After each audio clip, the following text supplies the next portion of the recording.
Assalamualaikum warahmatullahi wabarakatuh. Kaifa halukum ya ikhwah?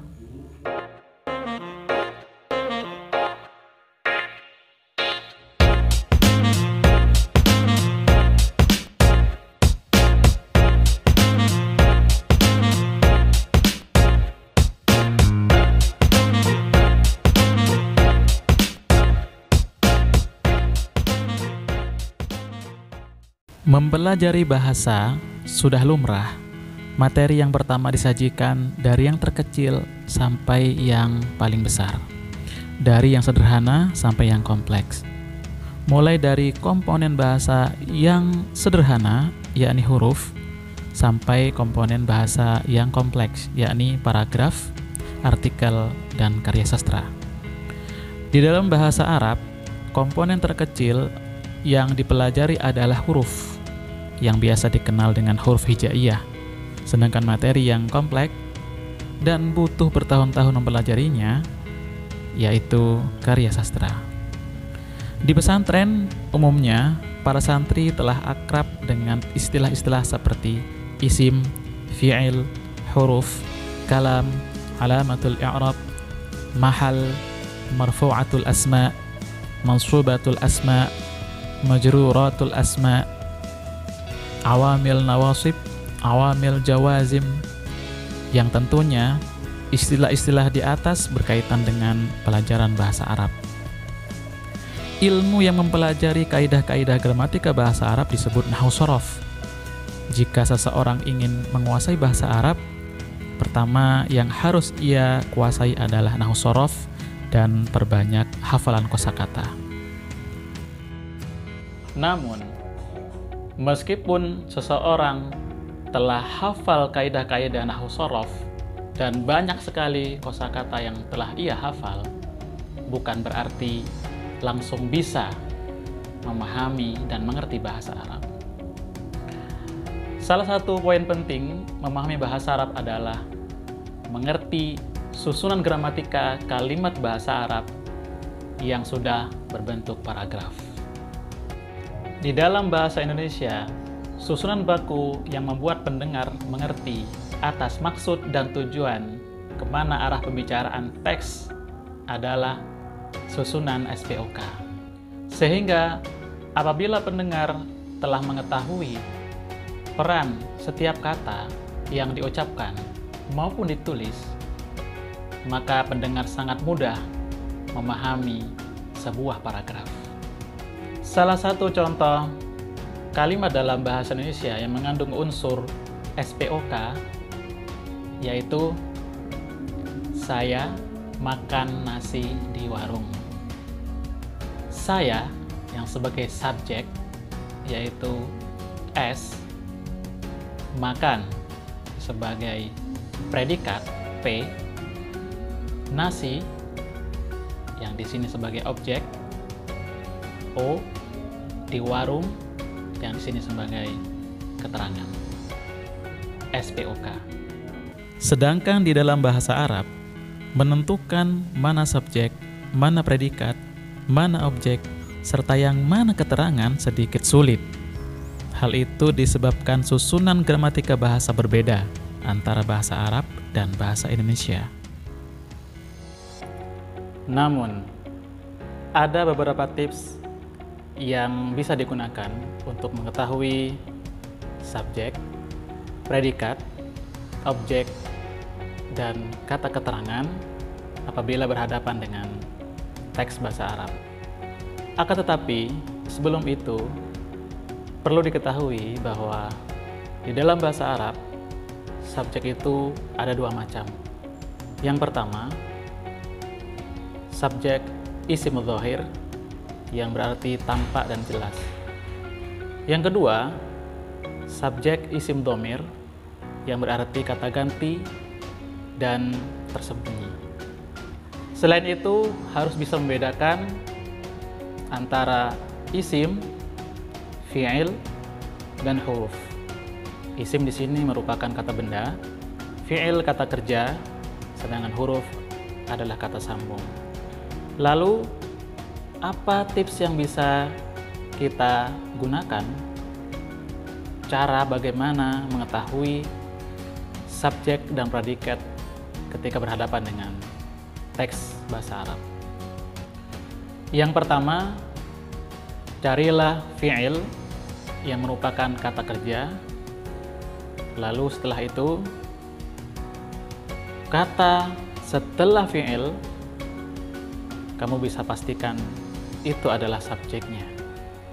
Jadi yang kedua, isim yang jatuh setelah fi'il itu adalah subjeknya. Di dalam bahasa Arab, subjek cenderung jatuh setelah kata kerja.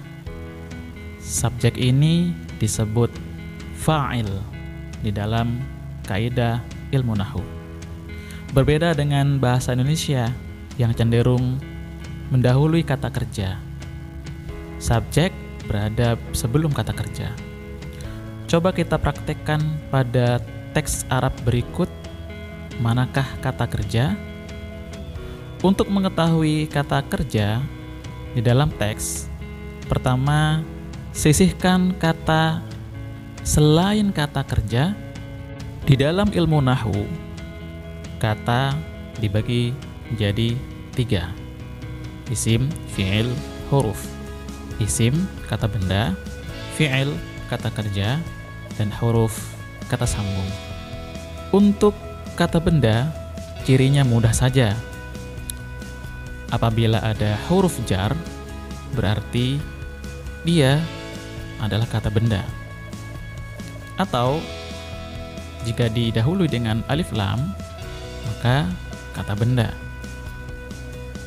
Atau jika kata tersebut bersandar pada kata benda, maka kata tersebut adalah kata benda. Untuk kata sambung terdiri dari 1 sampai 2 huruf. Nah, mudah saja kan? Baik. Mari kita praktekkan pada teks berikut ini. Baik, kita sisihkan. Kata bismi ada huruf jar ba di awal. Ini adalah kata benda. Yang kita cari adalah kata kerja atau fi'il. Berarti bismi itu adalah kata benda, bukan kata kerja. Sisihkan. Lafzul jalalah Allah, kata benda karena sebuah nama. Ar-Rahman, kata benda karena di awal ada alif lam. Kita sisihkan. Ar-Rahim, ada al di awal, berarti kata benda, kita sisihkan. Alhamdu, ada al di awal, merupakan kata benda, kita sisihkan. Lillahi, ada huruf jarli di awal, berarti kata benda, kita sisihkan. Rabbi, ini bersandar pada kata al-alamina. Al-alamina adalah kata benda. Kata benda yang bersandar pada kata benda berarti kata benda. Rabbi, kata benda, kita sisihkan. Al-alamina didahului dengan alif lam, merupakan kata benda, kita sisihkan. Wa, ini merupakan huruf kata sambung, kita sisihkan. Shalla, kita lihat, shalla apakah ada huruf jarbi atau huruf jarli? Tidak ada. Apakah didahului dengan al? Tidak. Apakah bersandar pada kata benda? Tidak.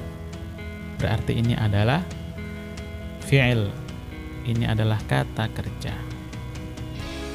Nah, kata benda yang jatuh setelah kata kerja itu adalah subjek, yaitu lafaz Allahu.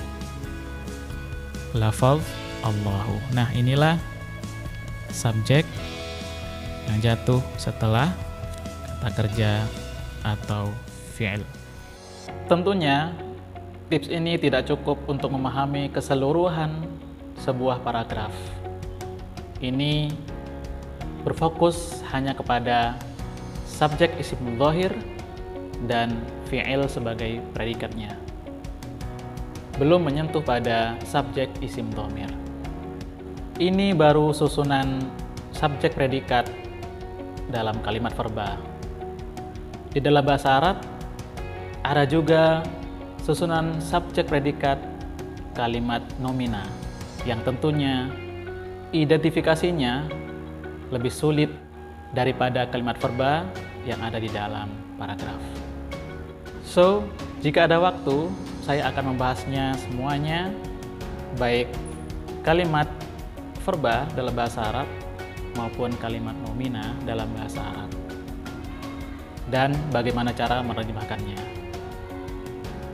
Jadi, jika kalian tidak ingin ketinggalan info-info terbaru dari channel kami, silahkan tekan tombol subscribe dan nyalakan lonceng notifikasinya agar antum dan antuna tidak ketinggalan info-info terbaru dari channel kami. So, saya pamit undur diri dulu. Wassalamualaikum warahmatullahi wabarakatuh.